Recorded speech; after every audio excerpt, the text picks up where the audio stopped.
Зәкәрия Кашапов Габгади авыл малае, гади механизатор игенче, әданы район республика шикләренә генә сыймыйча, Советлар Союзы дип аталган бөек илгә таралган шәхес. Колхозлар, совхозлар хәл ителмәгән эшләр була, район җитәкчелеге генә хәл итә торган эшләрне район җитәкчелеге алдында барып, үзе төшеп, мөслимгә инде шунда аның үзенең фикерләрен район җитәкчелегенә җиткереп, шушы авыл өчен ул хәл ителмәгән эшләрне хәл итеп кайта торган иде. Еллар уза, вакыйгалар белән буыннар да алмашына, буыннар алмашыну белән истәлекләр дә югала. Ләкин хезмәттәге батырлыклар буыннан буынга күчеп югалмаска тиешле шәхесләр дә бар. Зәкәрия абый шундыйлар рәтендә.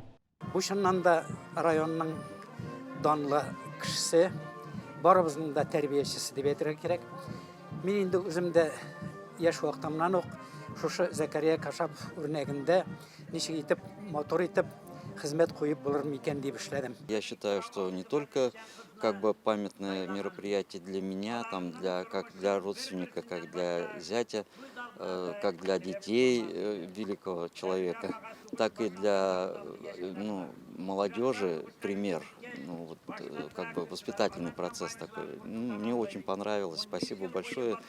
Башта тракторчы, оннан комбайнчы булып эшли Зәкәрия абый. Аның тырыш хезмәтен бәяләп, ул вакытларда зур бүләк саналган Урал мотоциклы да бирәләр үзенә. Туган җиребезнең кадерен белеп яшәгән райондашыбызның мотор эше үзе якты дөньядан киткәч тә мотор эзе булып сызылып калган. Зәкәрия абый яшәгән йортка элмә тактасы урнаштыру шуның ачык мисалы.